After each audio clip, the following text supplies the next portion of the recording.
Madras High Court that had originally quashed the ED summons for Senthil Balaji after which the Supreme Court overturned them. Now the Madras High Court has agreed to urgently hear a habeas corpus petition filed by the family of this minister. This is, of course, the Tamil Nadu Electricity Minister V. Senthil Balaji, who's just been arrested by the ED. Balaji was arrested, you remember, in connection with a money laundering case. Now, his senior counsel has made a mention of this issue before the bench of Justices M. Sundar and R. Saktivel. Remember, what we told you a little while earlier was that this is a case pertaining to when he was a minister with the AIADMK. Though this leader is now with the DMK, this pertains to when he was the transport minister between 2011 and 2016. Now, the ED had originally issued summons for him. The Madras High Court had quashed those summons, and the Supreme Court had then gone ahead and overturned the Madras High Court's judgment. All of that took place a month ago, clearing the way for all of the action we've seen take place in the last few days. Now, my colleague Mugilan is with us right now to bring us more details on this story. Mugilan, when we tell our audiences that an urgent petition has been submitted to the Madras High Court, the Madras High Court has agreed to hear it. What is a habeas corpus petition, Mugilan? Could you explain to our audiences?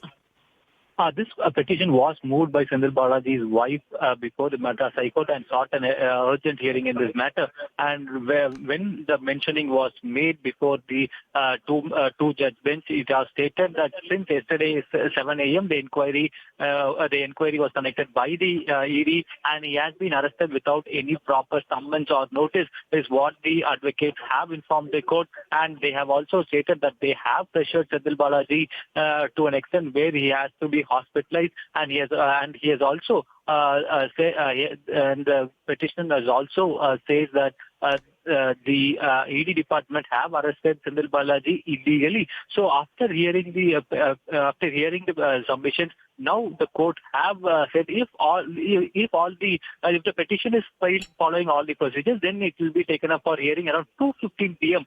Is what we are hearing from the Madras High Court. So the case, if the petition is filed formally and if it is numbered, then we can expect the Madras High Court to take up the hearing around 2:15 p.m. today. Okay, Mugilan, two questions for you. What are the correct procedures when it comes to an arrest that the ED is about to make, and what steps do we know the ED did follow? What steps do we have a confirmation on they did perhaps not follow? What are the details we have here? The petitioner says that ED has arrested Senthil Balaji illegally because there was no notice or summons served to him, and it has also stated that there was formally ED has not stated the arrest is what the claim that has been made by the petitioner. And yesterday it was planned that the Senthil Balaji will be produced before the court around 10 a.m. But has he complained of chest pain that now he is being treated at the Tamil Nadu Omandura Government Hospital. So the ED is waiting for a clearance from the doctors regarding his health condition, and if the doctors permit that he will be produced before the court today. But it is high likely because when we spoke with the sources in the Omandura Government Hospital, what we are hearing is that he will be needing another 2 days of supervision because there is a fluctuation in his heart rate, is what we are hearing.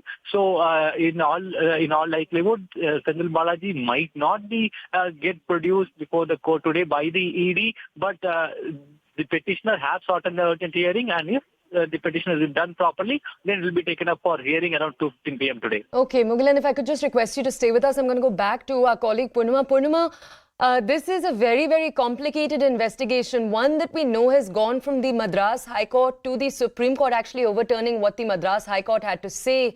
Now we're seeing a petition in front of the Madras High Court in just a few hours from now. Bring us more context, please. Well, the DMK, ever since the arrest, has reiterated that they will face the case legally. Even as Senthil Balaji currently is kept under observation at the Omandura Government Hospital, the DMK now decides to take the legal route possible because they say that even without issuing summons, Senthil Balaji was arrested in the first place, and that's not following due procedures, and therefore the DMK now trying its best to ensure that Senthil Balaji gets some relief, and therefore therefore, the legal team has decided to go for an urgent hearing, and the Madras High Court has decided to hear the plea that's filed by the DMK leader himself and his family as well. So clearly, the DMK is leaving no stone unturned to ensure that Senthil Balaji gets some sort of relief, even as he's kept under observation at the Omandurar Government Hospital here since 2 a.m. today. Okay, Purnima, just stay with us. I want to go back to our colleague Mugilan, who remains with us on the phone. Mugilan, if I could now come over to you to ask you for more context on the political history of Senthil V. Balaji. We know that he's a man who has been embroiled in a number of controversies in the past, as recently as back in 2013, when he actually faced anger from the sitting Chief Minister Stalin over, at that point, what was known as a 200 crore ticket machine scam. Can you tell us more? There are several allegations that have been levied on Senthil Balaji, but this job for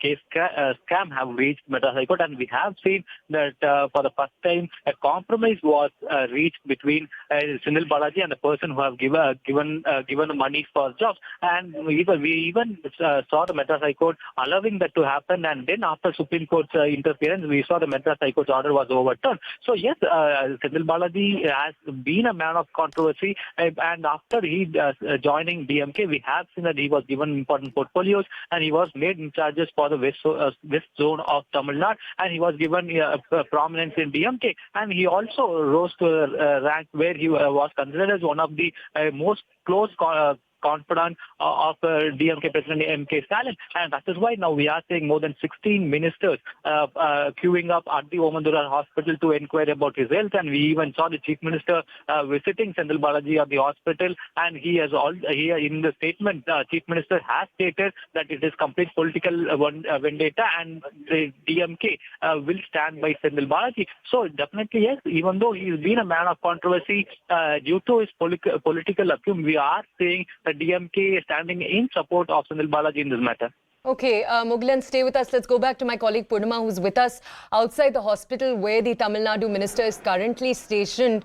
Purnima, if you could now take us back to the Supreme Court verdict from a little more than a month ago, where the Supreme Court overturned what the Madras High Court had to say and allowed the ED to continue its probe against the electricity minister. What reason did the Supreme Court give then?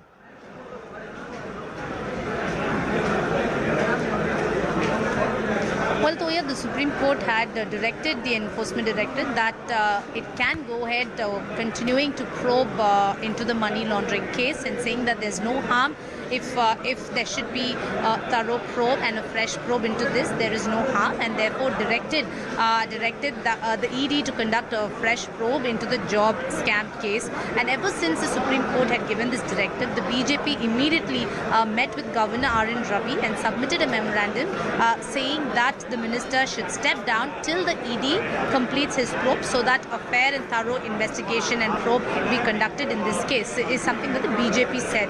A few days later, it started with IT raids on Senthil Balaji, which continued for over a week.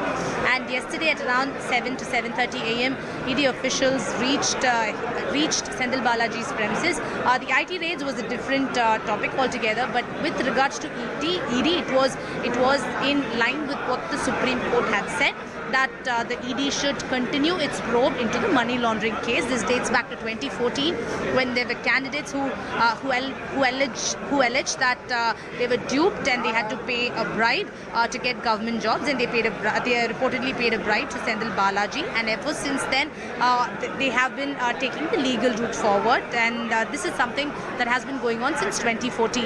And the ED started its investigation and interrogation yesterday at around 2:15 p.m. They also sent officials to raid the minister's chamber inside the secretariat. Purnima,